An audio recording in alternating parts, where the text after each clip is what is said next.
To all, today we are going to see the continuation of distribution analysis topic. The previous class we have seen what is rent. Rent na enna pathom. Now we are going to see the next topic, that is wages. Wages na ennu theriyala கூலி ன்னு சொல்வாங்க. ஓகேவா? So laborers-க்கு கொடுக்கப்படுற wages தான் இங்க நம்ம we are going to discuss. So what is wages? Wages are payments for the services of labor, whether intellectual or physical. Wages may be paid daily, weekly, fortnightly, monthly or yearly, and partly at the end of the year in the form of basis. ஓகேவா? So இங்கே ஒரு உழைப்பாளருக்கு கொடுக்கப்படும் ஊதியம். ஓகேவா?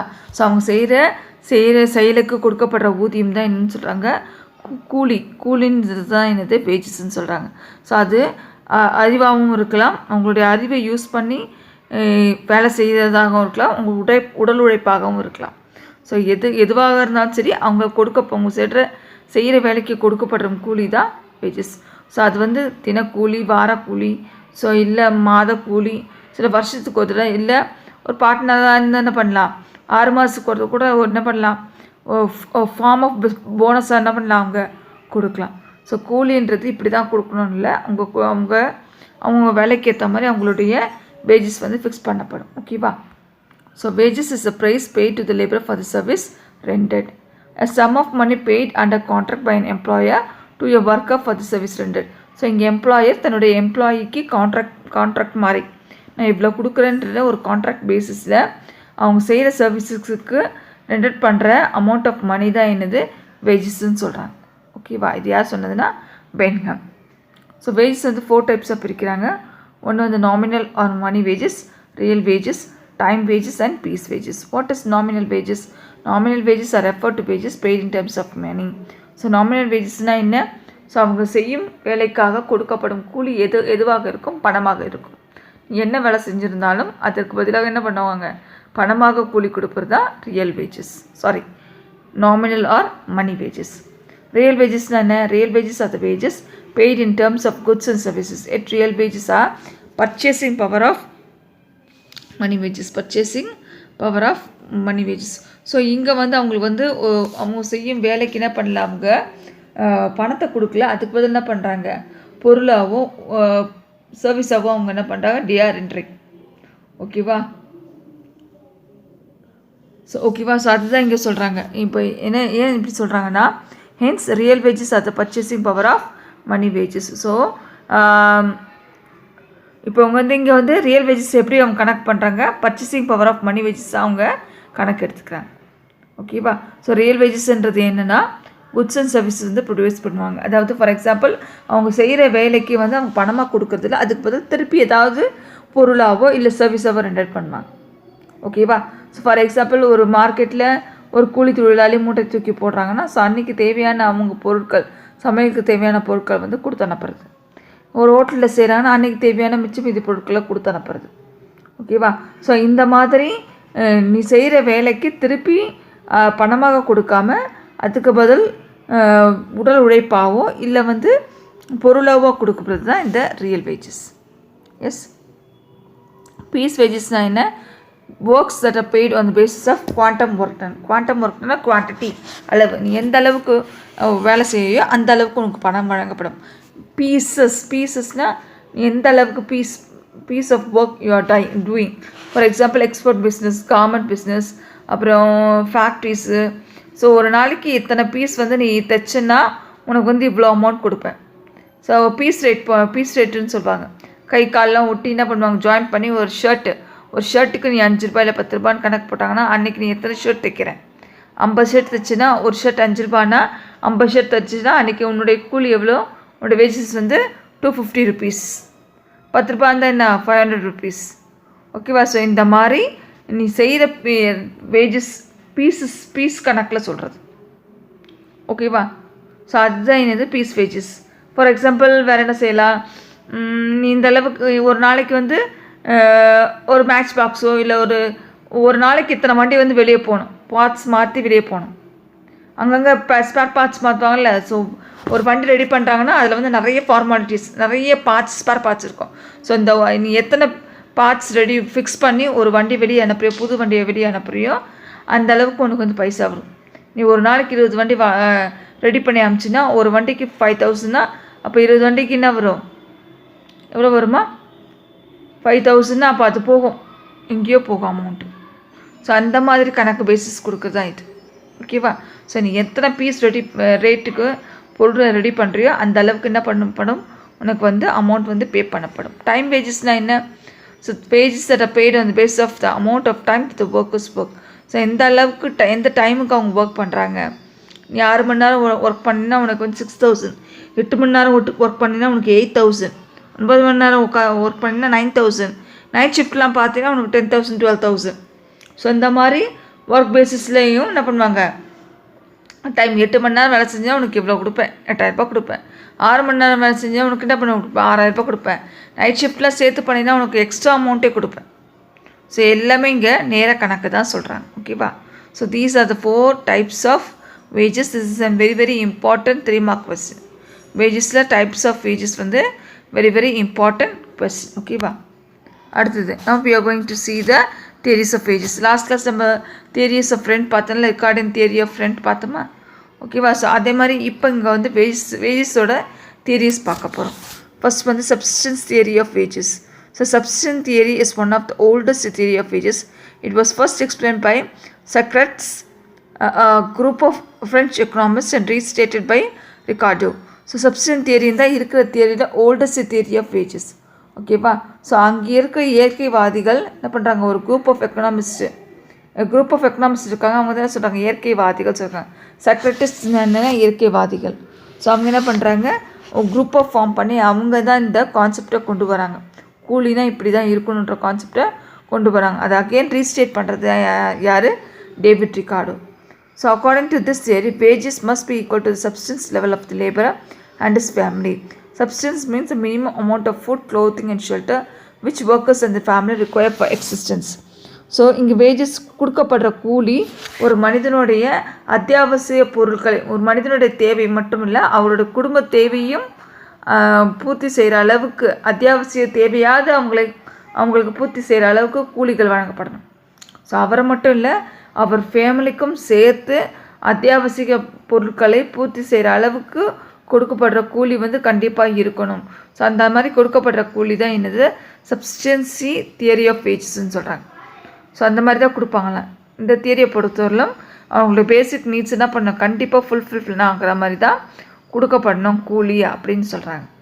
இது ஒரு பக்கம். இன்னொரு வாதம் என்ன சொல்கிறாங்க, if workers are paid higher wages then the subsistence level the workers would better off and they will have larger families. Hence the population would increase. When the population increases, the supply of labor would increase and therefore wages will come down. So இப்போ ஒர்க்கருக்கு வந்து substance level வரை அதிகமாக amount pay பண்ணுறாங்க, higher பே பண்ணுறாங்க. So நீ வாங்குகிற 200 கூலியை விட இன்னிலேருந்து உனக்கு 300 கூலின்னு சொல்கிறாங்க. அப்போ 300 கூலின்னும் போது ஆட்டோமேட்டிக்காக என்ன ஆகும், வாழ்க்கை தரம் வந்து உயரும். ஸோ குட்டி ஃபேமிலியாக இருக்கிறது என்னவா மாறுமா, பெரிய ஃபேமிலிஸாக மாறுமா. பெரிய ஃபேமிலிஸாக மாறும்போது என்ன ஆகும், ஆட்டோமேட்டிக்காக பாப்புலேஷன் வந்து இன்க்ரீஸ் ஆகும். பாப்புலேஷன் இன்க்ரீஸ் ஆச்சுன்னா லேபர்ஸ் வந்து அதிக அளவுக்கு இன்க்ரீஸ் ஆவாங்க. Supply of labour also increases. அப்படி இருக்கும்போது என்ன ஆகும், நிறைய லேபர் கிடைக்கும்போது என்ன ஆகும், ஆட்டோமேட்டிக்காக வேஜ் ரேட்னா ஆகும், மறுபடியும் குறைஞ்சிரும். இதுவே ஆப்போசிட்டில் எப்படி சொல்கிறாங்கன்னா, ஆன் த அதர் ஹேண்ட் இப் வேஜஸ் ஆர் லோயர், இப்போ வந்து வேஜஸ் வந்து கம்மியாக கொடுத்தாங்கன்னா, சப்சிஸ்டன் லெவல் விட கம்மியாக கொடுத்தாங்கன்னா அவங்களுடைய வாழ்க்கை தரம் எப்படி இருக்கும், ரொம்ப கம்மியாக இருக்கும். ஸோ அப்போ அப்படி இருக்கும்போது என்ன ஆகும், பாப்புலேஷன் வந்து குறையும். பாப்புலேஷன் குறைஞ்சா சப்ளை ஆஃப் லேபர்ஸ் வந்து குறைவாங்க. அப்படி சப்ளை ஆஃப் லேபர்ஸ் குறையும் போது என்ன ஆகும், ஆட்டோமேட்டிக்காக வேஜஸோட வேல்யூ வந்து இன்க்ரீஸ் ஆகும். வேல்யூ வந்து இன்க்ரீஸ் ஆகும். ஸோ இந்த wages increase to the subsistence level. So subsistence level wages என்ன ஆகும், இன்க்ரீஸ் ஆகும். So this theory is closely associated with Malthusian theory of population. So இவர் சொன்ன கருத்தின்படி, யார் சொன்ன கருத்தின்படிமா, இங்கே எந்த எக்கனாமிக்ஸ் சொன்னாங்க, குரூப் ஆஃப் எக்கனாமிக்ஸ்.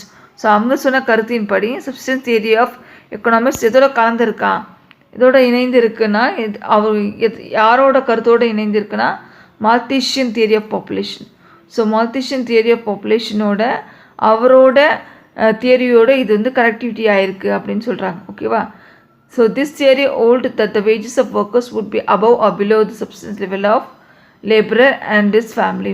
ஸோ இந்த தியரி நான் சொல்றது வேஜ்ன்றது அதிகமாகவோ கம்மியாகவோ இருக்கக்கூடாது. அத்தியாவசிய தேவைகளை பூர்த்தி செய்கிற அளவுக்கு இருந்தால் போதும், அதை விட அதிகமாகவோ அதை விட கம்மியாகவும் இருக்கக்கூடாது அப்படின்னு அவர் கருத்தை முன்வைக்கிறார். சப்ஸ்டன்ஸ் லெவல் ஆஃப் தியரினா என்ன, அவங்களோட பேசிக் நீட்ஸாவது ஃபுல்ஃபில் ஆகணும் அப்படின்னு சொல்கிறாங்க. ஸோ அப்படி ஃபுல்ஃபில் ஆகணும்.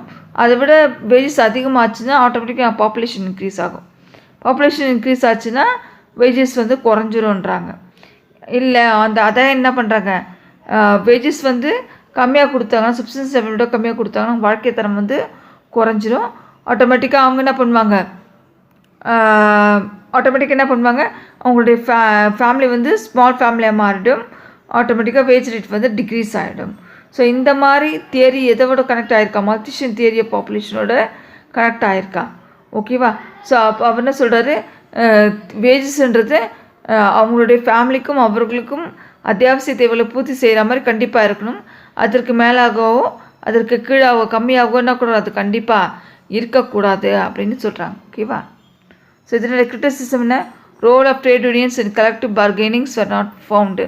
ஸோ ட்ரேட் யூனியன்றதே கிடையாது. இப்போ எங்கே பார்த்தாலும் எல்லாத்துக்கும் ஒரு சங்கம், நலச்சங்கம், ஸோ தொழிலாளர் நலச்சங்கம், இங்கே அரிசி மண்டி நலச்சங்கம், ஸோ எல்லாத்துக்கும் சங்கம் வச்சுருக்காங்க இல்லாமா. ஸோ அந்த மாதிரி ட்ரேட் யூனியன்ஸ் வந்து இதில் வந்து கிடையாது. Role of trade unions in collective bargaining was not found. So இந்த மாதிரி ட்ரேட் யூனியன்ஸ் வந்து இங்கே வந்து பார்க்க முடியாது. It does not explain the differences in wages and different occupation. So இது வந்து குறிப்பிட்டு ஜென்ரலாக சொல்லிட்டாங்க. ஸோ இந்த ஒரு சில ஆக்குபேஷனுக்கு மணி, ஒரு சில ஆக்குபேஷனுக்கு வந்து குவான்டிட்டி அளவு, ஒரு சில ஆக்குபேஷனுக்கு பீஸ் ரேட்டு, இந்த மாதிரி சொல்லியிருக்காங்க. தவிர கரெக்டாக எந்தெந்த ஆக்குபேஷனுக்கு எந்தெந்த அமௌண்ட் ஃபிக்ஸ் பண்ணுன்றது அவங்க வந்து சொல்லவே இல்லை அப்படின்னு கிரிட்டிசிசம் வைக்கிறாங்க. ஓகேவா. The assumption that the population would increase with the rise in wage rate is not correct. Poor families have more children than rich families. Actually, as wage rate increases, people can afford to downsize their family size for accepting costly family planning procedures, while poor family can do so. So இங்கே என்ன assumption சொல்கிறாங்கன்னா, population increase ஆச்சுன்னா wage rate increase ஆகும்போது population increase ஆகும்னு சொல்கிறாங்க. So இது வந்து correct கிடையாது. ஏன்னா இந்த கிரிட்டிசிசம். ஸோ அதுக்கான எதிர்வாதங்கள் இருக்கிறாங்க. நீ என்ன சொல்கிற, வேஜ் ரேட் இன்க்ரீஸ் ஆச்சுன்னா பாப்புலேஷன் ரேட் இன்க்ரீஸ் ஆகும், அப்படிலாம் கிடையாது. Wage rate increase, population rate increase ஆனாலும் வேஜ் ரேட் வந்து இன்க்ரீஸ் ஆகாது. மெயினாக புவர் ஃபேமிலிஸ் அப்படி வச்சுருப்பாங்க, அதிக அளவு சில்ட்ரன் வச்சுருப்பாங்க. தவிர ரிச் ஃபேமிலிஸ் என்ன பண்ண மாட்டாங்க, அந்தளவுக்கு அதிக அளவு குழந்தை பெற்றுக்க மாட்டாங்க. ஸோ அப்போ என்ன ஆகுது, actually as a wage rate increase people can afford to downsize their family size for accepting costly family planning. So அப்போ என்ன பண்ணுவாங்க, பீப்புள் ஆக்சுவலாக வேஜஸ் என்ன பண்ணும், வேஜ் ரேட் இன்க்ரீஸ் ஆச்சுன்னா பீப்புள் என்ன பண்ணுவாங்க, அவங்களுடைய ஃபேமிலிக்கு தேவையானதை குறைச்சிக்கிட்டு எப்படியாவது என்ன பண்ணலாம், நல்ல செலவுகளில் என்ன பண்ணலாம், adopting costly family planning. So அவங்களுடைய செலவுகள்லாம் குறிச்சிட்டு அத்தியாவசிய பொருட்களுக்கு கூட கான்சன்ட்ரேட் பண்ணாமல் அவங்களுடைய மாடர்ன் லைஃப் அவங்களுக்கு தேவைக்கு ஏற்ப என்ன பண்ணுறாங்க, அவங்க செலவுகள் செய்து அந்த பணத்தை என்ன பண்ணுறாங்க, அவங்க ப்ராப்பராக யூஸ் பண்ணுறது இல்லைன்னு சொல்கிறாங்க. ஓகேவா. வைல் புவர் பீப்புளுக்கு can't do so. So poor பீப்புளுக்கு அந்த வாய்ப்பே கிடைக்கிறதுக்கு வாய்ப்பே இல்லை. ஏன்னா அவங்க சம்பளம் வாங்கிறத விட கம்மியாக வாங்கினாங்கன்னா அவங்களால ஒன்றுமே பண்ண முடியாது. They will fall a loss. ஓகேவா. ஸோ அதுதான் இங்கே சொல்கிறாங்க. So this is the last டாபிக்மா. ஸோ இதுக்கப்புறம் இன்னொரு டாபிக் இருக்குது, அதனோட கண்டினியூஷன் நம்ம அதில் பார்க்கலாம். ஓகேவா. ஸோ என்ன சொல்கிறாங்க, வேஜ் ரேட் இன்க்ரீஸ் ஆச்சுன்னா பீப்புள் என்ன பண்ணலாம், can afford to downsize their family size. அவங்க என்ன பண்ணுவாங்க, அவங்களோட ஃபேமிலி சைஸை குறைச்சிக்கோங்க. முதல்ல என்ன சொல்லுவாங்க, நாம் ஒருவர் நமக்கு இருவர்னுவாங்க. அப்புறம் நாம் இருவர் நமக்கேன் ஒருவர் அப்படின்ற மாதிரிலாம் மாறி போச்சு சொல்கிறாங்க. அது ஃபேமிலி பிளானிங். முதல்ல வீட்டுக்கு 2 குழந்தை இருந்தால் போதும். முதல்ல என்ன பண்ணுவாங்க, 8 குழந்தை 10 குழந்தை பெற்றுக்குவாங்க. அதுக்கப்புறம் என்ன ஆச்சு, 5 குழந்தை 6 குழந்தை ஆச்சு. அப்புறம் 3 குழந்தை ஆச்சு. இப்போ 2 குழந்தை ஆச்சு. இப்போ என்ன ஆச்சு, எல்லோரும் ஒரு குழந்தைக்கு வந்து நின்றுட்டாங்க. கண்டிப்பாக ஒரு குழந்தையாவது இருக்கணும்னு சொல்கிறாங்க. ஓகேவா. ஸோ இந்த மாதிரிலாம் ஃபேமிலி பிளானிங் இருக்குது. ஸோ அந்த மாதிரிலாம் இருக்கக்கூடாது. ஓகேவா. ஸோ அவங்க என்ன பண்ணுறாங்க, புவர் பீப்புள் தான் அதிக அளவு குழந்தை பெற்றுக்கிறாங்க. ரிச் பீப்புள் அந்த மாதிரிலாம் பண்ணுறது, செலவை குறைச்சி அதிக அளவு அவங்க ஃபேமிலி என்ன பண்ணுறாங்க, ஃபேமிலி லைஃப்பை இன்க்ரீஸ் பண்ணுறதுக்கு, ஒரு ரிச் ஃபேமிலி லைஃப்பை இன்க்ரீஸ் பண்ணுறதுக்கு தான் அவங்க இந்த மாதிரி குறைஞ்ச அளவு செலவு பண்ணுறான்னு சொல்கிறாங்க. ஸோ புவர் பீப்புளால் இதெல்லாம் பண்ண முடியாது. ஸோ இது சொல்கிறது தான் சப்ஸ்டிஷன் தியரி ஆஃப் வேஜஸ். ஓகேவா. ஸோ அடுத்தது வந்து அடுத்த கிளாஸில்